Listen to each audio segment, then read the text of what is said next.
So, big question beginners have with ukulele is how to switch chords faster. Obviously, you want to be able to switch chords whenever you want. You want to be able to go, but sometimes you have to go.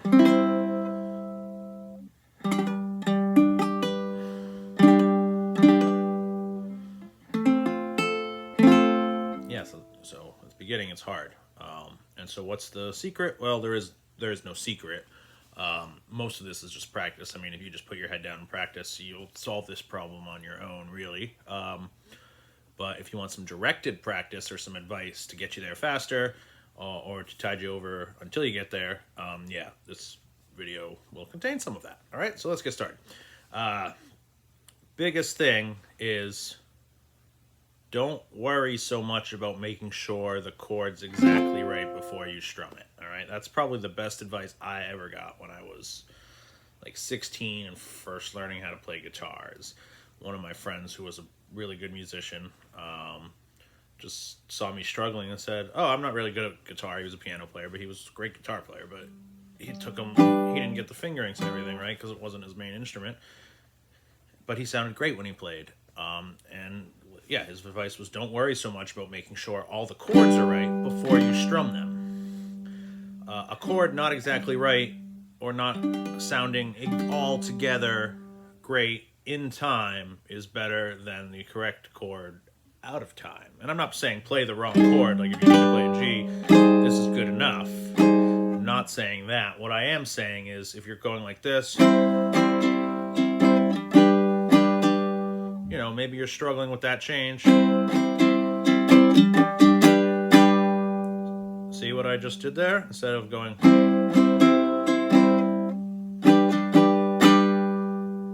waiting to get set up, I just went.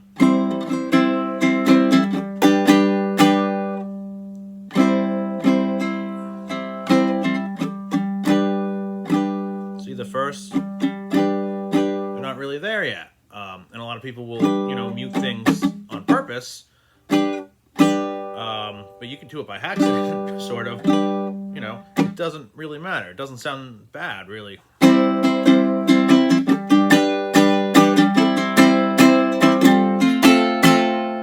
See? Just keep strumming and your fingers will get there. And especially if you're singing over it, I mean, nobody's really going to notice. And if they do, maybe it sounds good. Dissonance leading to consonance, tension and release is like the whole point of music, right?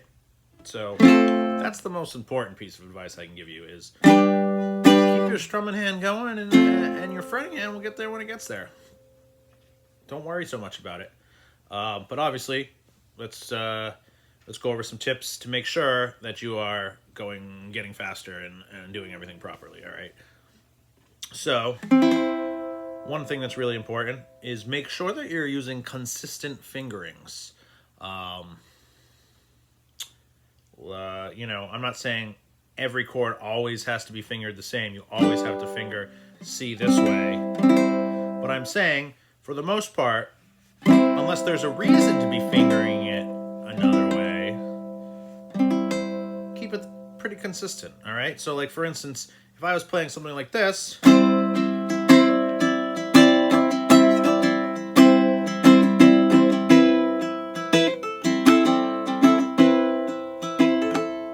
yeah, I might play the C chord like that.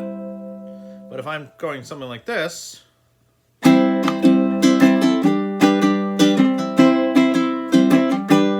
okay, so I'm wasting a lot of movement taking my hand back and forth there.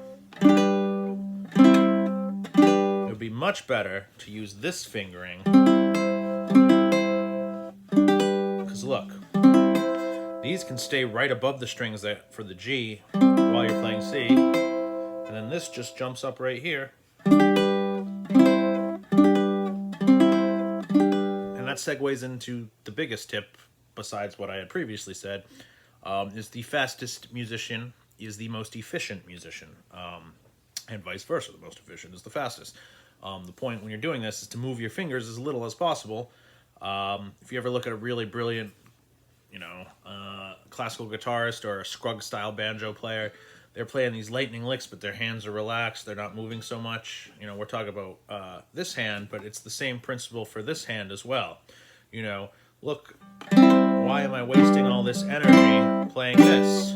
Or maybe I need to, for some reason, I need to go to A minor to A major. If I play A minor that way, with my index finger, it makes it hard to position to that. So usually whenever I play A minor, for the most part, I play it like this. You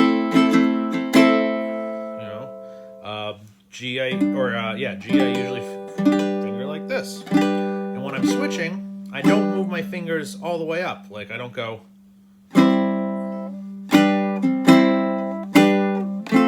Keeping my fingers up. They're all basically staying right in the same place, right above the fretboard. So you can easily press them down. Now, it's hard for me to demonstrate that you should keep your fingers right above the fretboard and also show you the correct fingerings because they sort of cover everything up, but I'm going to do my best here, okay? So basically, C, when I play C, I keep these fingers right here because a lot of times after C, you end up playing G. C, and then I switch to F. Fingers are kind of staying right there, so this one can press there if we want to, or that can do that.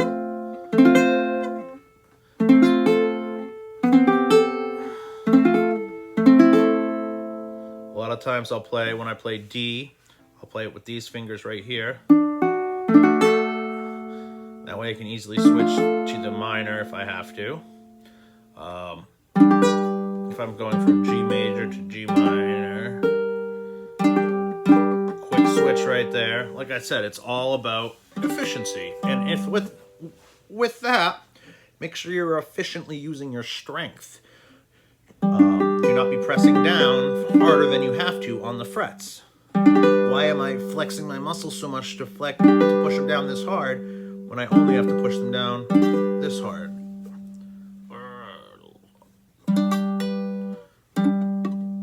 All right. You press just enough to get all the strings to sound.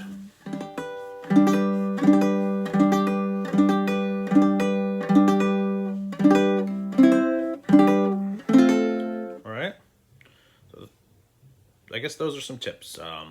Consistent fingerings, efficiency, not moving your fingers when you don't have to, and also just not worrying so much about the chords being right before you strum them. So obviously, it doesn't always sound great, but if you have to strum that a few times between chords,